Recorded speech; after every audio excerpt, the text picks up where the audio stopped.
தொடக்க நூல் புத்தகம் அதிகாரம் 18. ஆபிரகாமுக்கு மகன் வாக்களிக்கப்பெற. பின்பு ஆண்டவர் மம்ரே என்ற இடத்தில் தேவதாரு மரங்கள் அருகே ஆபிரகாமுக்கு தோன்றினார். பகலில் வெப்பம் மிகுந்த நேரத்தில் ஆபிரகாம் தம் கூடார வாயிலில் அமர்ந்திருக்கையில் கண்களை உயர்த்தி பார்த்தார். 3 மனிதர்கள் தம் அருகில் நிற்க கண்டார்.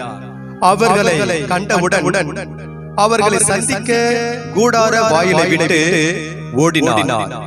அவர்கள் முன் தரை மட்டம் தாழ்ந்து வணங்கி அவர்களை நோக்கி, என் தலைவரே, உம் கண்களில் எனக்கு அருள் கிடைத்ததாயின் நீ உம் அடியானை விட்டு கடந்து போகாதிருப்பீராக.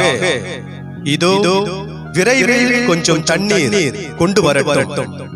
உங்கள் கால்களை கழுவிய பின் இம்மரத்தடியில் இளைப்பாருங்கள். கொஞ்சம் உணவு கொண்டு வருகிறேன். நீங்கள் புத்துணர்வு பெற்ற பின் பயணத்தை தொடருங்கள். ஏனெனில் உங்கள் அடியானிடமே வந்திருக்கிறீர்கள் என்றார். நீ சொன்னபடியே செய் என்று அவர்கள் பதில் அளித்தார்கள். அதை கேட்டு ஆபிரகாம் தம் கூடாரத்திற்கு விரைந்து சென்று சாராவை நோக்கி, விரைவாக 3 மரங்களால் நல்ல மாவை பிசைந்து அப்பங்கள் சுடு என்றார்.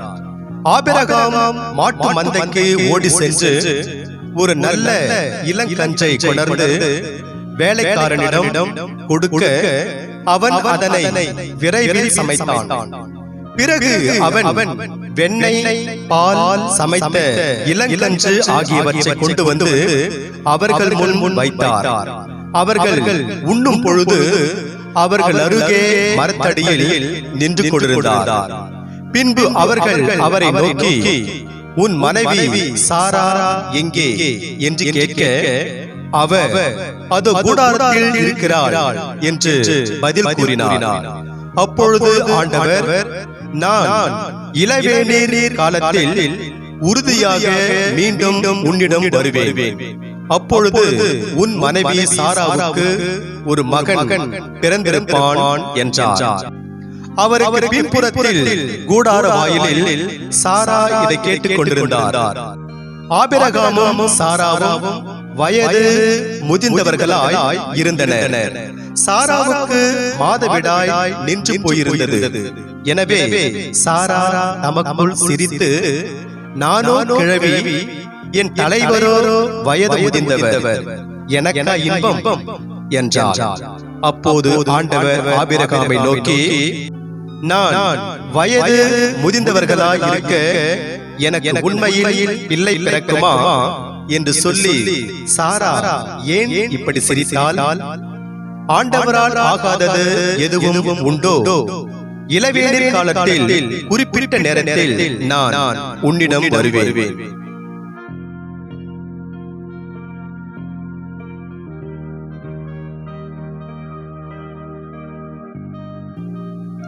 இளவேநீர் காலத்தில் குறிப்பிட்ட நேரத்தில் நான் உன்னிடம் மீண்டும் வருவேன்.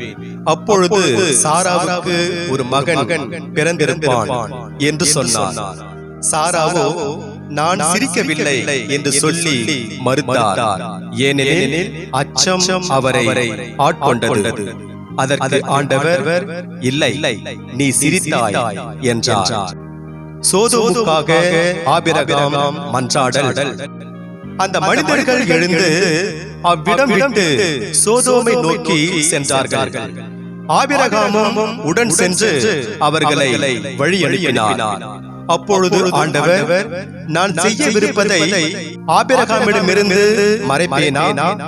ஆபிரகாமிடமிருந்தே வலிமை மிக்க மாபெரும் இனம் தோன்றும். அவன் மூலம் மண்ணுலகின் எல்லா இனத்தாரும் ஆசி பெற்றுக் கொள்வர். ஏனெனில் நீதி நேர்மை வழி நின்று எனக்கு கீழ்ப்படியும்படி தன் புதல்வருக்கும் தனக்கு பின் தன் வழி மரபினருக்கும் கற்றுத்தருமாறு ஆண்டவராகிய நான் ஆபிரகாமுக்கு வாக்களித்ததை அவன் நிறைவேற்றுவான் என்று தமக்குள் சொல்லிக் கொண்டார். ஆதலால் ஆண்டவர் ஆபிரகாமை நோக்கி சோதோம் கொமோரோவுக்கு எதிராக பெரும் கண்டன குரல் எழும்பியுள்ளது. அவற்றின் பாவம் மிகவும் கொடியது. என்னை வந்தடைந்த கண்டன குரலின்படி அவர்கள் நடந்து கொண்டார்களா இல்லையா என்று அறிந்து கொள்ள நான் இறங்கி சென்று பார்ப்பேன் என்றார். அப்பொழுது அந்த மனிதர்கள் அவ்விடத்தை விட்டு சோதோமை நோக்கி சென்றார்கள். ஆபிரகாமோ ஆண்டவர் திருமுன் நின்று கொண்டிருந்தார். ஆபிரகாம் அவரை அணுகி கூறியதாவது, தீயவரோடு நீதிமான்களையும் சேர்த்து அழித்து விடுவீரோ? ஒருவேளை நகரில் 50 நீதிமான்களாவது இருக்கலாம். அப்படியானால் அதிலிருந்து 50 நீதிமான்களை முன்னிட்டாவது அவ்விடத்தை காப்பாற்றாமல் அழிப்பீரோ? தீயவனோடு நீதிமானையும் அழிப்பது உமக்கு ஏற்றதன்று. நீதிமானையும் தீயவனையும் சமமாக நடத்துவது உமக்கு உகந்ததன்று. அனைத்துலகிற்கும் நீதி வழங்குபவர் நீதியுடன் தீர்ப்பு வழங்க வேண்டாமோ என்றார். அதற்கு ஆண்டவர், நான் சோதோம் நகரில் 50 நீதிமான்கள் இருப்பதாக கண்டால் அவர்களின் பொருட்டு முழுவதையும் காப்பாற்றுவேன் என்றார். அப்பொழுது ஆபிரகாம் மறுமொழியாக, தூசியும் சாம்பலுமான நான் என் தலைவரோடு பேச துணிந்து விட்டேன். ஒருவேளை அந்த 50 நீதிமான்களில் 5 பேர் குறைவாயிருக்கலாம். 5 பேர் குறைவதை முன்னிட்டு நகர் முழுவதையும் அழிப்பீரோ என்றார். அதற்கு அவர், நான் 45 பேரை அங்கே கண்டால் அழிக்க மாட்டேன் என்றார்.